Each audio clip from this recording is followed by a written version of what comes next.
It's now time for this month's broadcast of Learning Now TV.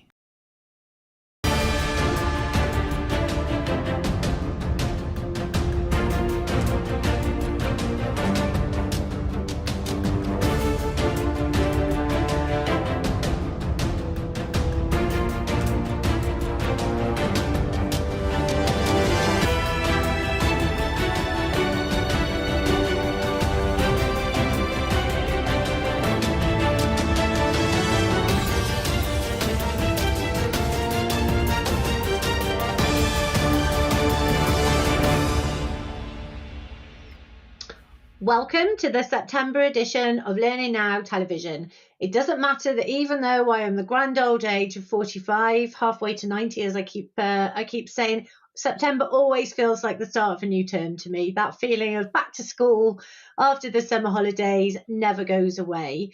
And as a kind of big milestone for us as well at Learning Now TV, we are celebrating our 125th episode, if you can believe that. I can't quite believe it. Time flies when you're having fun. Have you been in all of those, Nigel? I think I missed one. So I've done 124, which is coincidental because that kind of matches my age. So there we go. Oh God. Right. So to celebrate then, what have we got on the show? Another packed show to kind of mark the occasion. It's a packed show. The first big interviews with Kathy Hoy, CLO 100. Kate, you did that interview, and she's doing a great job, I think, pulling together her little community of CLO leaders, and she's getting to 100, I think. She's pretty close to 100 if she hasn't got to 100. Secondly, we've got Rebecca Dawson from the YMCA, interviewed by Michelle Parry-Slater, who is now in Australia, so she must have done it a few weeks ago to have caught us there. And Sally Page from Work Trip, setting up a small, interesting company, and she tells us about it, and Rob Clark. But there is one thing I've forgotten to mention. That is that Martin Cousins interviews me, turning the tables, and I'm talking about my new book. So instead of a research document, we're talking about a brand new, just out, just hot off the press book. Very exciting. I know you've got a copy there as well. So, give us a sneak peek. Give the viewers a sneak peek. There it is. Oh, there it is. Look, I can't 179 pages. I can't wait to get my hands on it. Really exciting. If you haven't read Nigel's first book, it's not, you don't have to read part one before you read part two, but can highly recommend it. And obviously we're horribly biased, but definitely watch the interview with Martin and get ordering. And I'm sure that we'll have the details online for where you can order it straight away. We will. There's a QR code. We're using QR codes this month as an experiment to make it much easier to find the links. And we should have been doing that a while ago, but we've finally got around to it. QR code. Just point your phone at the screen and you will have a QR code with a link embedded for all of our reports and links this month. Interactive as well. So, yes, interactive as well. Enjoy the show and enjoy ordering Nigel's book.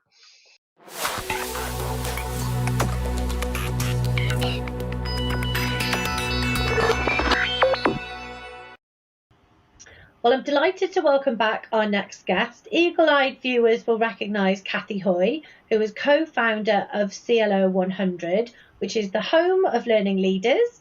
Kathy actually joined us 2 years ago on the show to talk about the launch of CLO 100 and is back today to talk about how the programme, how the initiative has evolved over those couple of years and some exciting new announcements. So welcome back. Thanks, Kate. Great to be here. Yeah, really good. So, I don't think you've been bored for the last 2 years. I think you've been quite busy. So how has everything been taking shape? Tell us all about it. Yes, definitely not had any time to be bored. It's been great. It's been like any new business, it's been quite a roller coaster, but we've enjoyed their ride so far, and I think our customers and our cohort have as well, thank goodness. But yeah, the business is growing, it's evolving. We're loving the support from the industry. That means so much to us, and we're always constantly blown away by it, actually. And so that's helped us massively. We started the business really 2 years ago, as you said, and I suppose our core purpose was really, how do we elevate the role of a learning leader? How do we make sure that they have more of a strategic level of influence in their organization, or, that kind of coveted seat at the table that we constantly talk about in our industry? And, we started that journey with the year-long Learning Leaders program, and we're actually we started that at the beginning of this year. So we're about halfway through now with our first cohort of 18 learning leaders. And that's going great. We have a wonderful cohort of people from a variety of organisations, from kind of corporates to government functions to charities. It's a really lovely mix. We're really lucky that all the people are so great, and we're having a lovely journey with them. The interesting thing that I think has come out of that for us is that there's so much emphasis on the community building, that more so than we thought. We wanted to do this to build a learning community for L&D leaders, but we sort of focused very much on the cohort and the content and the learning experience and them having success coaches and all of this.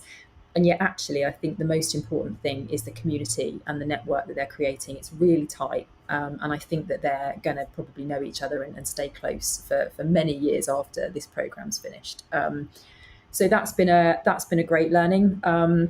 We also launched a little while ago a new sort of 3 months, so a shorter program that just specifically looks at that business alignment piece. You and I have spoken a few times about the importance of commercial acumen and finance for L&D, strategic thinking, internal selling, all really important skills. And so, we thought actually we'd kind of bring that out too, because not everyone can kind of commit to a year-long program. We appreciate that, and we want to try and bring as many people into the fold as possible, really. And so that's been really exciting. And then, sort of alongside that, we've also got our membership, which has been growing, and we've been really lucky that Andy Lancaster's come on board to support with that. So he's helping us with the whole learning community side, which is great. And then we're just about to introduce new things like action learning sets for members, a new partnership with Voco, the mentoring platform, so we can introduce peer-to-peer mentoring for all our CLO members. So things are kind of going in the right direction, and we're certainly enjoying doing it, but we are very busy. Sounds fantastic. And what kind of level within the profession does somebody need to be to join, maybe at that, sort of more the lower level, if you like? Because I was just talking to somebody the other week. They've made the leap across from teaching into, the B2B L&D space, which is very exciting. But just getting started and sort of looking for that community and some contacts and people to learn from. Can you join if you're at that sort of slightly more junior or less experienced level, but have those chief learning officer aspirations? Yeah, I think certainly there are certainly some of the kind of services or products that we have, that actually are probably just as important for aspiring heads of learning as it is for existing heads of learning. I mean, really, we kind of work with our customer base is predominantly those that, so title aside, because we all know there are millions of titles in learning and development, so we couldn't possibly pick one or two. But essentially, if you own the learning and development strategy, you're probably our target audience. And reason being, if you own the strategy, you're the person that ultimately we can help work with to have that voice of influence in your organisation. And that's sort of what we think will elevate the team ultimately. But we do appreciate there are a lot of people that are kind of in that just level under. They're aspiring, maybe the head of learning is their next step. And so equally, I think, particularly things like the business alignment module, that's great for someone that's maybe new into that. And so actually imagine if you could go into your first head of learning role and hit the ground running. I mean, so, I think that we definitely need to be open and inclusive for people at different levels, really. Great. And then, so we talked about business alignment. Obviously, that's an ongoing conversation that you and I have had, and Nigel and I have with lots of guests. What are some of the other topic areas that are sort of part of the conversation or sparking debate amongst your cohort and your community? So so the business alignment is definitely probably I'd say it's our biggest focus area. So all those kind of commercial acumen skills. In fact, interestingly, I think one of the most popular workshops that we ran for the program on that was actually how to build a compelling business case, and then actually how to sell it internally, because actually that's such a skill that we all need. That was actually very useful. All of us need that or another, don't we? Yeah, exactly. Yeah, it's really useful, and for me, and it's one of the reasons. I mean, we had several reasons for starting the business, but one of them for me was when I took, I've had several head of learning roles, but when I first took the one that I had a board level reporting line to, and I had to sit in board meetings, and I suddenly realised, oh God, I'm not talking the same language that everybody else is in this room. And that was a real kind of eye opener. So I still think that is our kind of main area of focus. It's probably our bread and butter, that space, and we're looking continually to expand that, develop it, improve it. But other areas that are really interesting to explore with our members, with our cohort, are things like really big stuff like how do we build psychologically safe learning environments. That's not a small topic. How do we develop a growth and learning mindset within the organisation? How do we embrace technology like AI and use that effectively, from a learning and development perspective? And what's our role to educate others in the business around that? So there's so much conversation happening at the moment. It's really interesting to see what people are finding the most useful as well as we go through, and it seems to be very different depending on the type of organisation you're in, the size of organisation, your L&D structure. I think at the moment we're just exploring all avenues really, and it's just lovely to be part of the conversation and see where they go. Yeah, it's great to hear what's sort of I guess there's always that difference between what people want to talk about and maybe what they need to learn. But also tell us about, you've recently launched some accreditations for the industry as well, which is really exciting as a kind of more of a newcomer. So there are lots of accreditations in and around the space. You and I talked before we came on air about sort of different countries. I think sometimes there's a bit of frustration that there's not sort of that one ring to rule them all, one kind of overall arching accreditation or certification. So can you tell us a little bit more about that? Oh, I wish I'd thought of that with our marketing strategy, Kate. That that would have been the way to go.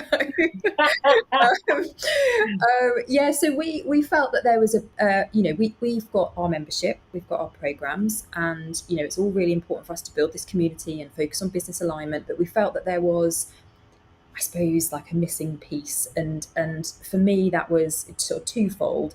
One was actually, well, it's great that we focus on the learning leader, and that's clearly the area that we want to work in, that's our audience. But actually we need to support that learning leader by also making sure that their team is in the right place. And so the team certification is really all about how aligned to the vision and the goals of the organisation are you as a learning function. Looking at kind of your strategic alignment, your collaboration with your stakeholders and departments, your commercial acumen as a function, how well you respond to stakeholders and requests, and also your kind of value and impact. And so we felt that having some sort of certification accreditation in that space might be the best way to go, because then that gives us an opportunity to help the function and work with them after quite a thorough review of the ins and outs of what they do. And then it sort of struck me that actually something that was missing there was the working with providers and doing something similar. And whilst this is not really our sort of space, I suppose from my experience and experience of some of our kind of members, it was pretty obvious that there are a lot of learning providers out there that, kind of go into an organisation, sell their product and then leave. And, they've got what they wanted, they've got their sale, and, and that's it. And that's, that's fair enough. And if that's somebody's model and it's working for them, then good for them. But for me, what we wanted was something that was actually quite hard, something quite challenging to do well in. And so a provider certification that really measures how well they're supporting the learning and development function that they're working with to meet their strategic goals of the organisation. How are they understanding what is useful for the business? And actually to be able to reward those providers felt like a great sort of thing for us to do, because ultimately that's then helping the whole kind of learning and development ecosystem with any of that. Circle, yeah. I think it's great to see, and I think it's also important to recognise that some of what makes what those internal teams need, or what some of those providers need to be thinking about, has evolved. I mean, everything feels like it's moving at the speed of light in some ways, and to keep up with some of that change, and maybe have a fresh pair of eyes, or a fresh set of eyes on that, I think for the industry is really exciting. So we're gonna run out of time in just a minute, but what are you most excited about? What's something that you're really looking forward to over the next year or 2 years, and we'll have you back in 2026. Yeah, that'd be great. What am I looking forward to? Oh, lots. I think it would be great to be able to, with these new sort of certifications, it'd be great to work with a different section of the community, of the industry. I think we're really looking forward to growing membership, because that's becoming a really exciting space now. And we're also, looking forward to doing more in the US, because I think that gives us some really exciting opportunities, and just something that we're super keen to explore. But we're loving what we're doing anyway. We're enjoying it. So just lots more of the same would be great. Well, there's details on screen if you'd like to find out more. I highly recommend going to check out CLO 100 and the great work that Kathy and the team are doing over there. It's really fantastic to hear about sort of how you're cutting a trail through some familiar territory, but breaking new ground as well, and sort of trying to keep up with the pace of change that we're all facing, but keeping hold of some of those core attributes and skills that learning leaders need. So thank you very much for joining us, Kathy, and hopefully see you soon. Thanks very much, Kate. Cheers. At TechWolf, we realised that HR didn't need another HR application, they needed relevant skill data. Our skill data infrastructure works in the background to not only connect HR data, but business systems where employees actually do their work and skills are demonstrated. Our advanced AI structures skill data into a tailored skill framework in the form of a taxonomy and mapping of your jobs to skills. TechWolf creates relevant, granular skill profiles for every employee. Our API then automatically gets that skill data into the systems where it can be used by the business. We also take privacy very seriously, and TechWolf is trusted by global companies. This is a day I've been looking forward to probably for the last 5 years, and that is called the Tables Are Turning Day. For once, I am going to be interviewed. I won't be doing the interviewing. And the interviewer is none other than Martin Cousins. So Martin, thank you, welcome, and I hand everything over to you to take charge from this point on. Oh, Nigel, it's great to be on the other side of the table. So I will be... The power. There's the power, and also I wouldn't want to give you a rough ride. I don't think it's in my nature. So I think what we're here to do today is to ask you just a few questions about your new book. So, who is this book for then, firstly? And then you've given some clues to this, but why should those people read this? I always write with people in mind. So the person I'm writing for is the curious business person who is maybe part of OD, maybe part of HR, maybe has some kind of broad learning remit, or someone who is a CEO or a senior executive saying there's something really broken in this place. What can we do to fix it? So it is for those who really feel it's time for a big shift, a big change, or even a great reset. It's not a kind of how to do it for L&D book. And I think that those people who are, at the coalface, maybe building different e-learning and thinking, oh, this could help me build better e-learning, are going to be sorely disappointed, because it doesn't really help with that. But what it does is it helps you see that there's a much, much, much, much bigger picture. And that bigger picture is really important and fundamental to the organization. And so it's about, I know this sounds glib and maybe I'm overstating it, but I feel like I'm trying to save organizations from themselves, because I think there's so much that has gone wrong over the last 15 years. And you just have to look at, the continuing problems with motivation at work. That it's some small number of people are motivated and engaged. The vast majority are either disengaged or actively disengaged, which means they're trying to sabotage the very organization they're working for. And that can't be right. And it hasn't moved for 15 or 20 years. Why? Because they're not looking at the system which creates the disengagement. They're looking at the individuals and saying, oh, if we gave you this, you'd be more engaged. It won't work.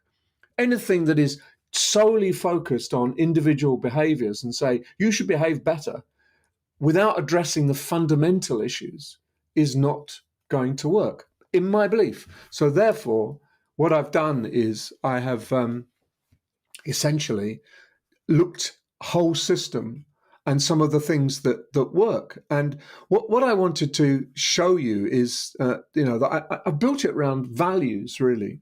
And I built a model of learning, which in the organization, or organizational learning, which relies very, very much on having a culture that adjusts to the outside world on the one hand, and having links outside the organization as well as across the organization on the other hand, because these things are really important, I feel. And the problem is that we haven't done that for very, very long.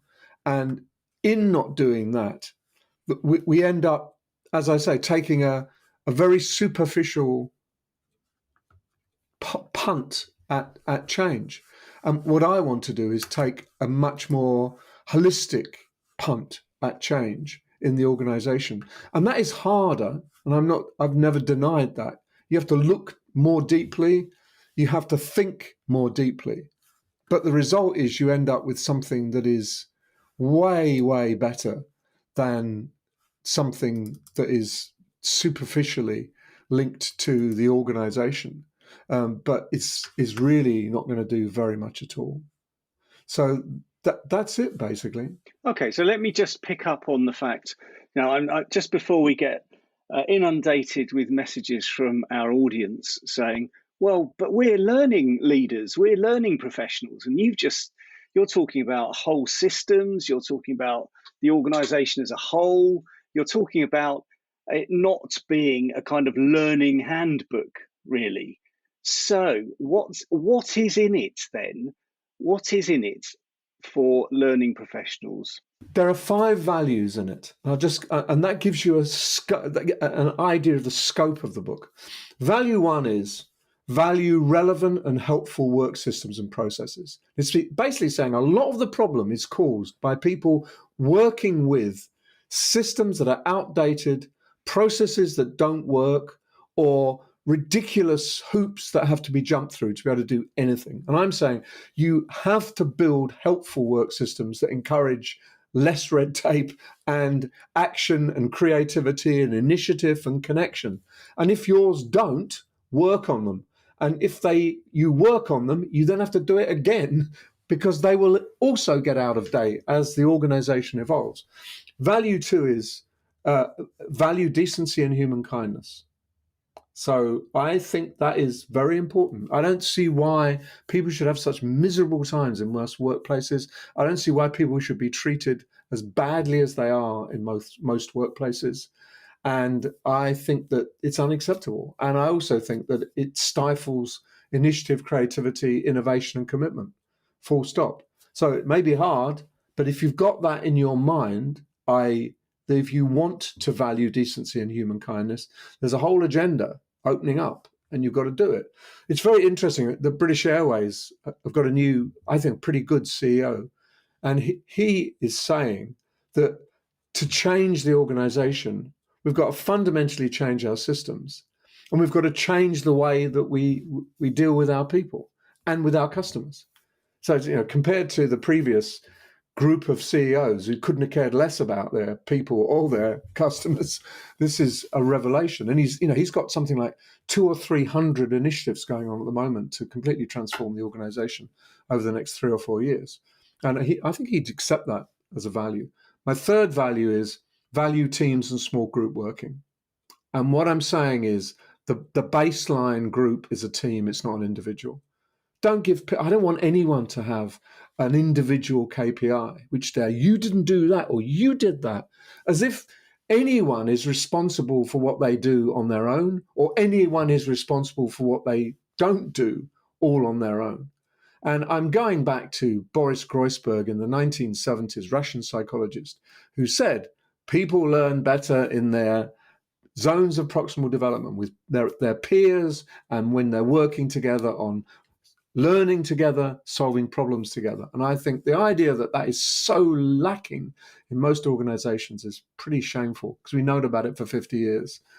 Value 4 is value your team's knowledge and expertise. And so work on tacit knowledge. In some ways, organizations only tap in when the knowledge has become codified. And yet the real issue, the real nub of what an organization knows is in the tacit knowledge. It's teams working together day by day on the things that mystify them or are causing problems. And it hasn't become codified. So basically, you need to know what you know. And tacit knowledge is about knowing, not knowledge. And if you can tap into that process of knowing and enhance that process, you get something really special going on in organizations. And the final value is agility and flexibility in work and work practices. Value agility and flexibility. And what we value at the moment is concrete iron systems, iron job descriptions, which are complete nonsense, limits to what you can do, what you can say, massively limited autonomy in the organization, and so on. So I'm getting, if you really want people to be motivated, doing great work, then you need to have some kind of intrinsic motivation, which is based on, there's a lot on self-determination theory. It's based on competence, autonomy, and connection. And if you just took that and said, right, we need to create areas of autonomy within reason, obviously, and we need to build our competence, help people develop their own competence. So when they do things, they feel that they know what they're doing. And finally, do that together in a community. That's going to make a massive difference, I think, to the organization. So essentially, it's built around those 5 simple values that anchor in and make the model that I built come to life. And that model is based around, a number of core things around building connections, building your organizational brain by connecting people and consistently connecting people, and by building spaces where people can learn together, virtual and online, and then measuring your progress, taking a real, a real systematic, scholarly eye to what is working and what isn't.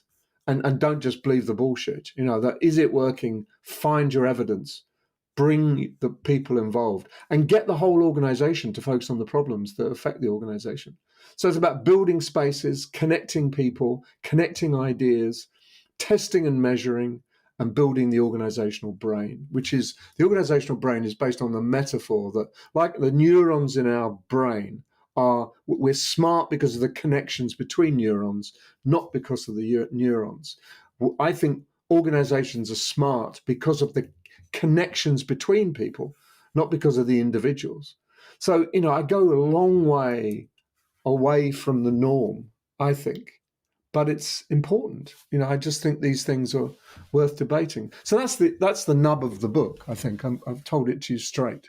That's what's in it. I appreciate you sharing not only so much of the thinking, but actually also how it applies to learning, as well as to anyone, as you said, who has a curiosity in how organizations can work better and more effectively. So I think that's been very interesting, Nigel. I thoroughly enjoyed being on the other side of the table.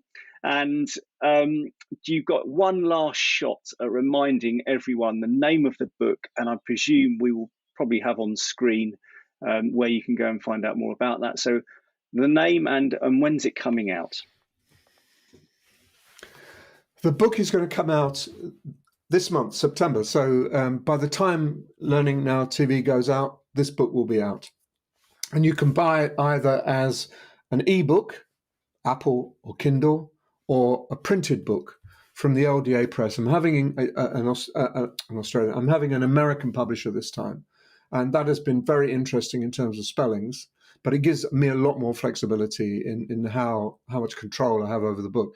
So there's a link on the screen. Go to that link, and you can buy it from the LDA.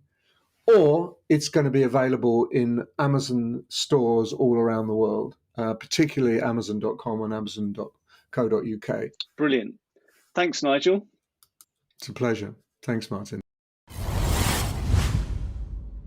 Upskill and inform your learners with Mind Tools for Business. Empower your people to thrive at work and help them step up and meet everyday workplace challenges with confidence. Our toolkit provides unlimited access to thousands of quality assured resources, all in one place. It's easy to use and on demand, anytime, anywhere. Experience stress-free onboarding with dedicated client partner support. And get access to our library of industry insight and expert analysis. Perform, manage, lead with Mind Tools for Business. Visit mindtoolsbusiness.com to find out more. It wouldn't be an edition of Learning Now television without our regular update from our intrepid reporter, Rob Clark, out on the beat, finding all the latest news, views and insight. And here he is with his regular update.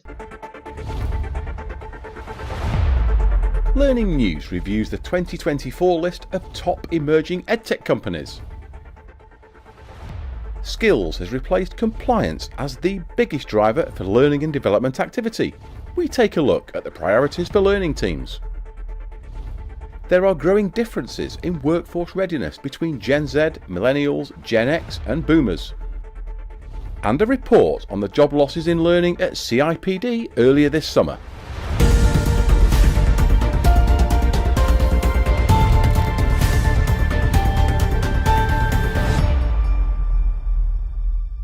What are the most exciting startups in L&D today? Emerge is a venture capital fund focused on early stage investments in European edtech startups, and each year publishes the top 40 most interesting ones, the superstars, the rising stars and the ones to watch. The idea is to act as an innovation radar for learning leaders, a way to keep abreast of the latest developments in our industry and see what exciting new startups have to offer. Firstly, the valuations have dropped for the big players, but there's more innovation than ever in newer companies coming into the space. So 11 of the companies are new on the list altogether. They didn't feature in previous lists. We've got the top 10 superstars, and they're companies which have been around for the longest, on average 7 years, and they've raised at least $50 million. And they usually have I think all of them have a global customer base. Then you've got the rising stars, 20 of them in the middle. They're the companies which are building momentum, and they're making the difficult transition towards being superstars. And they've raised between $15 and $50 million each. That's that really difficult transitional period between being somebody that's just broken out and somebody that's super established. And then you've got the 10 future stars. They're companies that have been around for typically just 2 years on average. And more than a quarter of the companies on the whole list are new entrants. That's 11 of them. They didn't feature in the list last year or the year before. This is the third year of the list. And that illustrates, I think, just how much change there's been within this space, because there's a lot going on, and that's why we compiled the list. The biggest driver for investment in learning and development is changing. the long-standing priorities of compliance, mandatory and regulatory training, which have just been ahead of skills as the top driver for L&D activity, have now been supplanted in 2024 by the need to upskill and reskill the workforce. This is a shift in strategic priorities for learning teams and the C-suite, and a welcome opportunity for employees. For the last 9 years, compliance and regulatory training has always been the number one driver or number one priority for learning teams. And this year that changed. This year we've seen a surge of interest or a surge of attention or a surge of reprioritization for upskilling and reskilling. And it's a very significant one. It's sort of the biggest swing around any of the drivers that we've looked at over the last 9 years. And what it's sort of shown us is this sort of maybe increased emphasis on enabling higher performance within organizations, and maybe a switch away from that sort of love it or hate it driver of learning, which has been compliance. It's been the bedrock for most training activity for years, and it probably will continue to be so because it's only slipped one place down to number 2, but it's off its perch, and that is a remarkable change. There's a widening gap between what employees expect and the support they get from employers, particularly among younger workers. And there's a generational divide between Gen Z, Millennials, Gen X and older workers, which is leaving organisations struggling to keep up with the pace of change. Research from Cornerstone has uncovered concerning trends in workforce readiness and employee satisfaction across generations in the UK. And it's millennials that stand out as the generation most disconnected from employers. And they are much more likely to quit their jobs in the next 6 months compared to the others. Ultimately, what we're talking about is the ability to respond to change and disruption. Do we have the skills that we need to be future ready? There's a fundamental gap between employee expectations in terms of how they think their workforce is getting them ready for the future and how the business thinks they're doing. And what we're seeing is that gap is a persistent 30% on average. Affected were in content development. CIPD points out that it had made earlier significant investments in digital learning content, and we might now assume that the work is either complete or reduced and these roles were no longer needed. Some people were maintained in an associate capacity. Some have found roles elsewhere in the organisation and externally. Why is CIPD important for the learning profession? Well as learning events, research and a place where learning folks look for careers guidance, it's one of the bodies that provides qualifications for learning professionals. In a survey of L&D job seekers, around half have a qualification, and around half of those have one from CIPD, either a foundation, diploma or advanced diploma. This makes CIPD the biggest provider of qualifications for learning professionals. I did ask if someone from CIPD would come on the programme today. It declined, but did send a statement explaining that difficult decisions had to be made about roles and resourcing earlier this year. It says it doesn't affect CIPD's direct offer to the learning profession, to which it remains committed. It goes on to talk about plans to increase support for learning professionals and to expect further news on this over the next few months. This news bulletin is sponsored by CLO 100. It helps learning leaders attain strategic positions and has just launched a new 3-month version of its Learning Leaders programme. Follow the link in the notes to find out more. And that's Learning News for September. Thank you so much for watching. See you next time. Back to Kate and Nigel.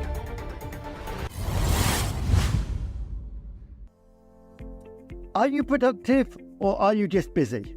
At Happy, we run a Productivity Blitz course. It runs for a whole week, 15 minutes in the morning, 15 minutes in the afternoon, with 10 top tips. Those who came on the course found they gained 38 minutes in productivity each day. So let us help you be more productive.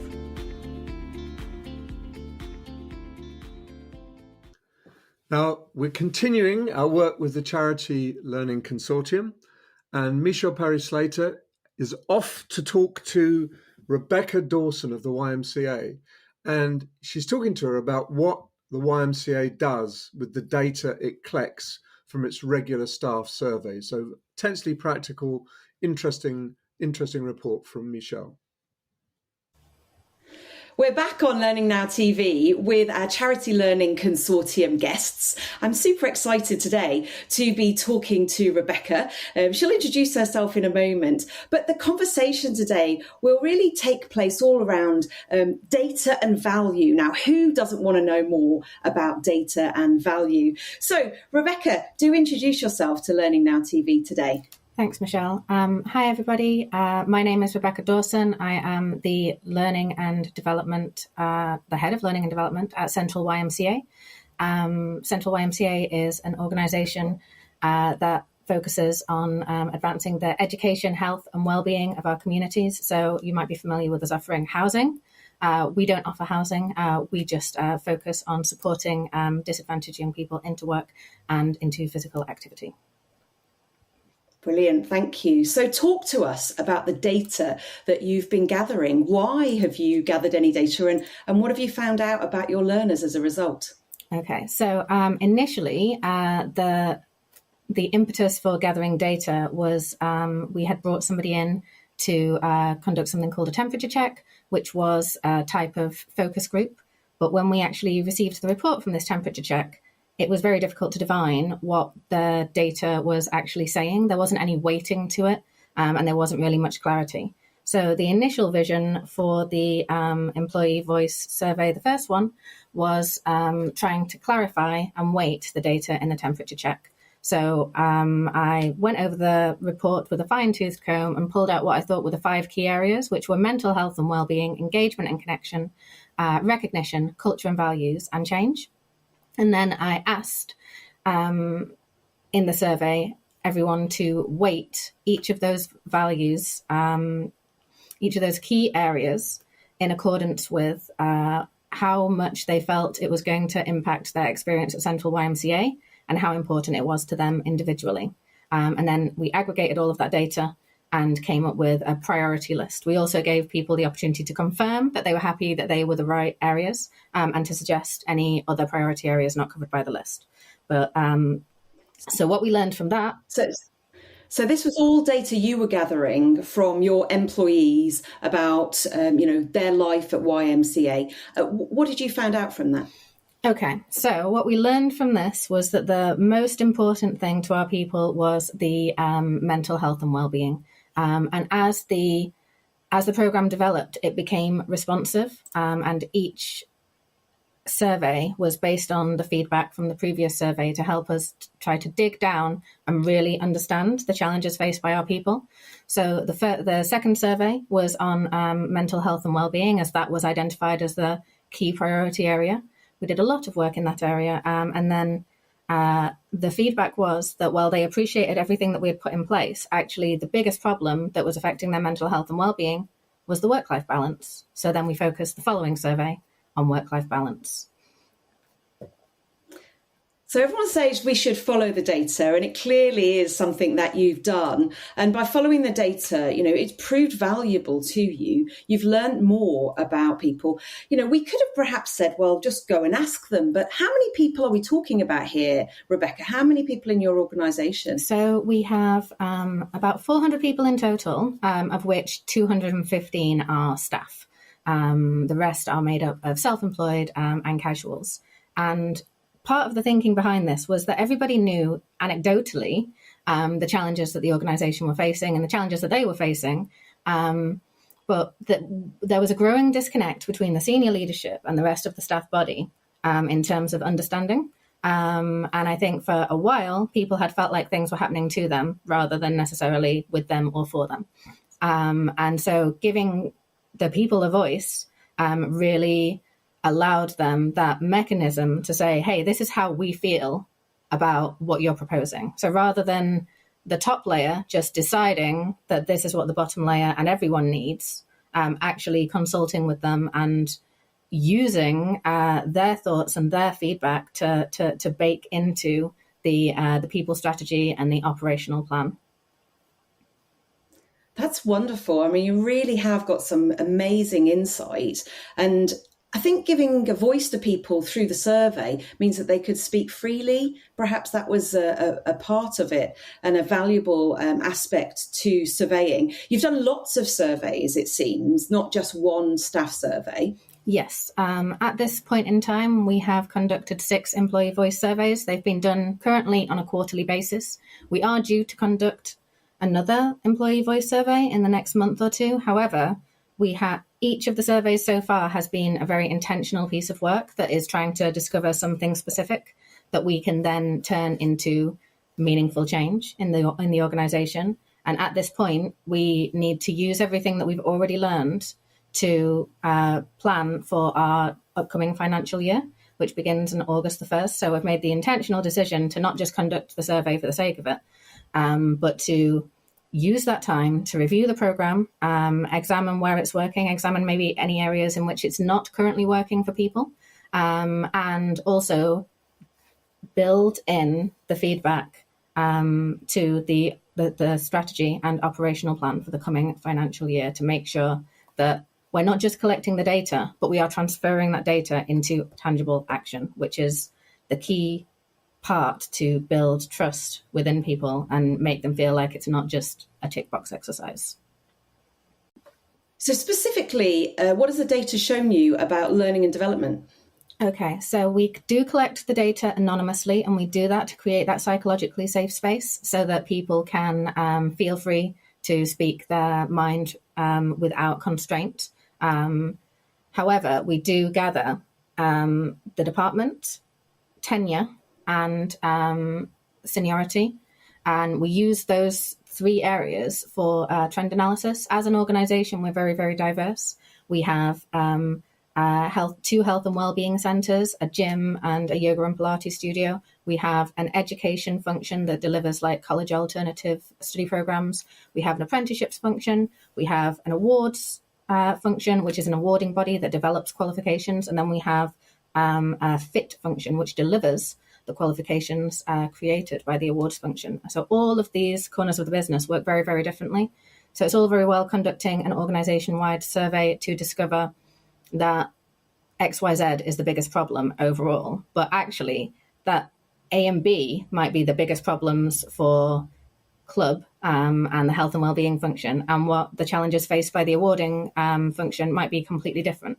So the reason that we do this trend analysis, it allows us to see how different the problems are for the unique business units and to create tailored programs and interventions to support those business units. So one of the outcomes that we've had so far was in education and training, dedicated learning time. And we've managed to use the data gathered from the Employee Voice Survey program to ring fence 5 dedicated CPD days for everybody in the education and training function. And we're just coming to the end of the first year of having those delivered. And the feedback is that they've been a great success. It's brilliant, Rebecca. I mean, well done. Well done for everything that you're doing. The trend analysis, gathering the data in the first place. I often say in this segment on Learning Now TV that our corporate listeners have got absolutely no excuse. And I think your story is a really fantastic story of really following what does the data say. That correlation does not imply causation. We hear that quite a lot of times. Really learning to understand your learners, your employees, your fellow colleagues. There's so much that we can do if we follow the data. Thank you for sharing your story today, Rebecca, on Learning Now TV. You're welcome. Thank you for having me on. As is often the case, when we turn the cameras off at Learning Now TV, the continuation of the conversation is where all the richness is. And I just really wanted to share some of Rebecca's thoughts in that off-camera sort of side of things. She was really proud, and she should be really proud of being in L&D, but not actually doing any learning materials stuff yet. She's, all the foundation stuff is so important. So many of us in learning, we jump to solutions. And I've advocated for many a year that it isn't about the solutions, it's about getting the foundation right. So this consulting with her cohort is so important. She was telling me off camera, 50% of people actually fill in these surveys. Now, that might not sound so high, but for her organisation, where many people are volunteers or many people are self-employed, actually 50% is quite a good number. But of course, it means that she knows she's only talking to half, and therefore she can investigate other ways of getting voice from those people that don't feel that they can contribute. She's also noticed in the last survey a slight 9% dip of people who have been taking part. And that starts to tell a story as well. There's as much richness in the absence of the data as there is in the data itself. So this distance travelled, this following the journey, through all of these different surveys, this you said, we did approach has really played into the value that asking people what they need, what they want, what's going right, what's not going right. This diagnostic piece is so important in our work in learning and development. So I just wanted to sort of add that voice from Rebecca to the rest of you and encourage you all to get your foundations right. Because when she starts putting learning out there, that it will be what people need, what people want, and they will engage. So the return on that investment will certainly be much higher than if we'd have gone for the spray and pray type approach, which sadly many of us still do. Until next time on Learning Now TV, from the CLC piece, I'm Michelle Perry-Slater. I'm really pleased to introduce Sally Page today. Sally and her partner, Sophie Bailey, have set up a really interesting small organisation called Work Trip. That's with 2 P's. And the first question, first of all, is welcome, Sally. And the next statement or question is, tell me a little bit about Work Trip. Why did you set it up? And what niche, what gap do you think it fulfills in the learning and development marketplace? Well, first of all, thank you so much for having me. It's an absolute honour to be here. We set up Work Trip to help team leaders to create really great offsites and onsites that leave a lasting impression. It's something that's becoming increasingly important. I think, the 10,000 foot view is that there's a ton of research now into the importance of these in-person connections for team performance, right? And happiness, whether we're looking at the epidemic of loneliness or productivity going down, there's such a rich seam now of research that shows that these in-person experiences, when they're really thoughtfully done, build trust, improve communication, alignment, and ultimately end up tracking to the sort of better business goals. But they take a ton of time to organise. And the stats sort of vary, but it's typically estimated to be around 160 hours it takes for someone to organise a really great offsite. And as we start to see that responsibilities of decentralising, especially in bigger companies, to team leaders, they don't have that kind of time to be able to invest in kind of getting their team together, but they do want to have the really strong outputs of that strong team connection. So that's aim to make that easier. Yeah, so essentially, just like if I was organising a big conference, I'd probably get a conference company to help me with the venue, help me with the logistics and all of that stuff. You're doing the same for small company offsites. So the smallest team that we've supported has been 5 people. So it really can be that is a team, yes. Yeah, 100%. And the biggest group, we have people coming to us who are doing maybe whole company offsites, and they're scaling. So they're used to having it be really easy to get together when they were at 20, 25 people. And then now sort of 45, 50 people, which is a lot harder. It's a lot harder to organise for that. So we'll help people within that kind of scale. We have companies who are coming to us with much bigger groups, sort of 150, 200 people. Most of the time we encourage them to actually really think about what they want to get out of the offsite. and to break it apart. Because if you just want a really lovely social experience, you can create an event for that. You can have lots of entertainment, create like a mini festival. That's all fantastic. That's not the area that we specialize in. We really want to help galvanize teams who are working together on projects to build all of those trust foundations and connections that are going to get them to deliver really great work. Excellent. So let's run through. Do you help with finding a venue? Yes, we do. Do you help with putting the agenda together, which is usually the most difficult thing because we run on rails? We tend to think very narrowly about what makes a really good venue. Do you help with speakers?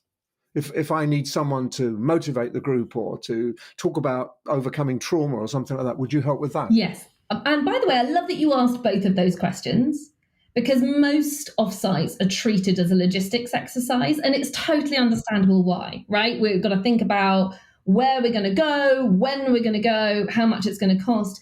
But if you're looking to actually get true value out of that experience, the more important questions are the why are we getting together? Who are we getting together? What are we going to focus on? How are we going to do that? How are we going to co-create together rather than just broadcasting at a group of people? And then what happens afterwards to really capture that value? Because I think we hear two things when we're helping customers. One is, please save me time, and we can cut 70% off the time that they would normally spend. So that's easy and very tangible. But the other one is, how do we actually capture lasting value?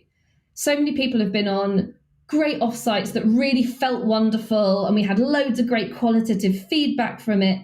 But did anything actually change afterwards? How did we implement the development, the learning that we experienced to make our work better? And we really like helping with that bit. That's the sort of future, really, of the team development piece. So if I can maybe parody, but if I can try and summarize, you're my friend. I want to organize an offsite. You're not just the logistics people who say, turn up here, we'll organize lunch, there'll be sandwiches, and you're actually coming with me and you're sitting next to me and you're saying, rather like my co-pilot, to take a phrase, to coin a phrase, you're going to sit there with me and saying, what are you trying to do? What is the big thing you want people to leave with? How are you going to know that it's working? Have you thought about this rather than that?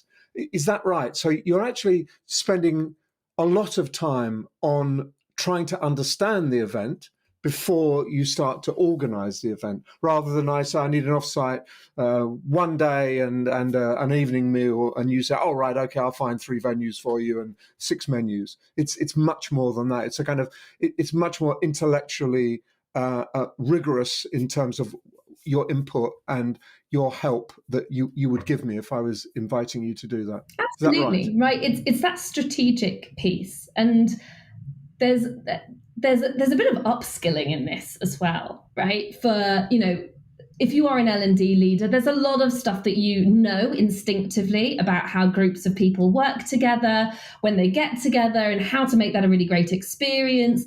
You probably had some facilitation experience or training and coaching, and all of that helps create the atmosphere for learning and deep connection. But as this task gets devolved to team leaders, which it does increasingly in businesses, because they're the ones who know how often they should get their team together, what they respond to, whether they're extroverts, introverts, kind of what they need to focus on. They don't have any of that understanding. They don't have any of that innate skill. And our aim is to actually, in asking the right kind of questions, start to upskill some of those team leaders in that so they can do it more regularly. Because we know from looking at, there's been some really interesting longitudinal research done on what is the optimum cadence of getting people together. And it's not about how many days you sit next to each other in an office. There's some really interesting findings around actually intermittent time together and how you do these bursts of working. And if you do those as a group every usually sort of 3 to 5 months, the benefits compound over time. So if that is the cadence that we're aiming for and we eventually want to get to, we as team leaders need to know how to make those decisions on our own. And that's what we aim to upskill people to be able to do. Yeah. It makes perfect sense. And also for a world where people are working from home and teams are remote, distributed, often over great distance, to help with bonding as a team and helping team performance would seem to me to be a very intelligent investment. You'll get it back, the money it costs will get back in productivity. Would you help if I said I'm going to do it in our main office? Would you say, oh, no, we have to find a venue for you? You could work together with an organization. And in some ways, it make yourself redundant in that you help people to think differently about what they might do. You help them to plan and structure differently to the way they would do it. Would you then be very upset if they said, well, we've got the idea, we're going to do it ourselves next time? One of the best pieces of advice I was always given was when you go into a role in a business, right? If you can teach everyone else around you and set up all the processes and the systems that can be responsive so that you can almost make your role redundant, it makes your career a lot more interesting because you can go on and do other things. And I think we approach WorkTrip in a really similar way, in that we are building a platform to facilitate people to make those decisions themselves. So once you've had some guidance and you kind of know what you're doing, you can still use all the great matching recommendations that we have with our community of vetted venues and facilitators and workshops. Cuts down so much time from Google searching or asking the network, and you can trust that it's been vetted.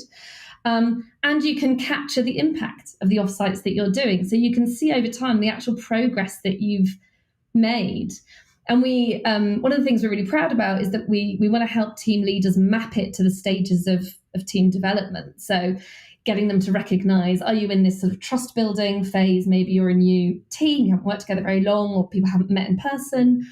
Or are you in the communication phase where you really need to dig down into how well you're challenging each other on different points? Or is it alignment and, sort of so on? And so you'll be able to see how your team is moving through those different stages and how the offsites have been helping you with that over time. So that's the big vision. It's where we want to get to. It's a great vision. Yeah, thank you, Sally. It's been really fantastic talking to you. And essentially, that idea of raising the bar around those pretty important get-togethers. So you're actually arguing for them. That's one thing. But you're not just doing a bit of admin on the side. You're actually helping the organization reflect on itself, work out in depth what it wants to achieve, and to keep tabs on how they enhance performance going forward. On the screen, you'll see the connecting link. Please take down that link and get in touch with Sally if you want more information. But I personally think it's an absolutely excellent idea, and I'm very grateful for your time, Sally. Thank you so much for chatting, and I think you've really explained it incredibly clearly, and it's a great idea, a really great idea. Well, thank you for your support.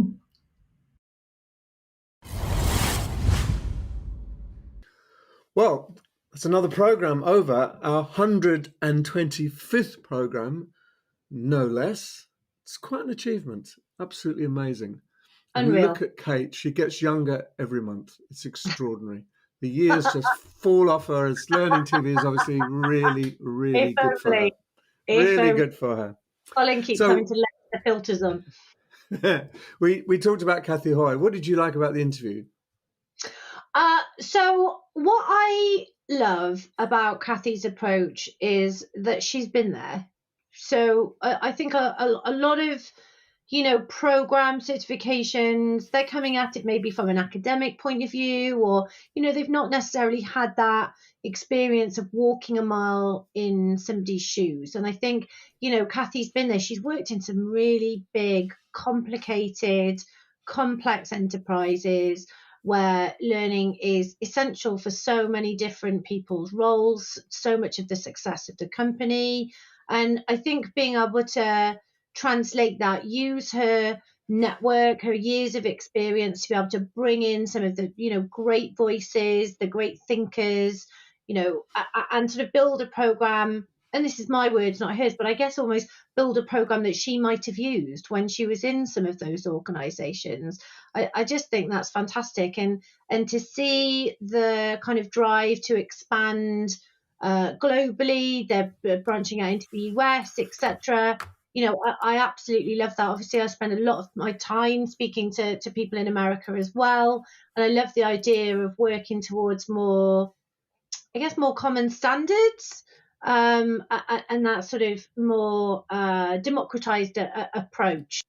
So thank you, Kate. That was a very useful, interesting discussion. So carrying on the discussion, what have we got coming up? We've got lots of conferences, I think, haven't we? Yeah, loads of events. So I'm just about Yeah. to pack my bags and go off to HR Tech. I'll be doing a little roundup next month. Unleash is also happening, but let me go through them all in date order. So World of Learning is happening in Birmingham on the 8th to the 9th of October. Soon, yes. Unleash is in Paris on the 16th and 17th. I'll be there for that. So brilliant. You're a girl who gets around. Oh, well, you know, I try. Keep my public happy. The CIPD annual conference, great event up in Manchester on the 6th and 7th of November. DevLearn, huge favourite in Las Vegas on the 6th to the 8th of November. The Learning Technologies Awards are in London on the 13th of November. OEB, another great event happening in Berlin, of course, on the 26th and 27th of November, and then through to Learning 2024 in Orlando, 4th to the 6th of December. And then we can all breathe a sigh of relief and maybe put our feet up for Christmas. I think that's probably right. And we'll be back, though. You'll be back. We'll be back on the 31st of October for the 126th edition of LNTV. See you then. We'll bring some pumpkins. See you then.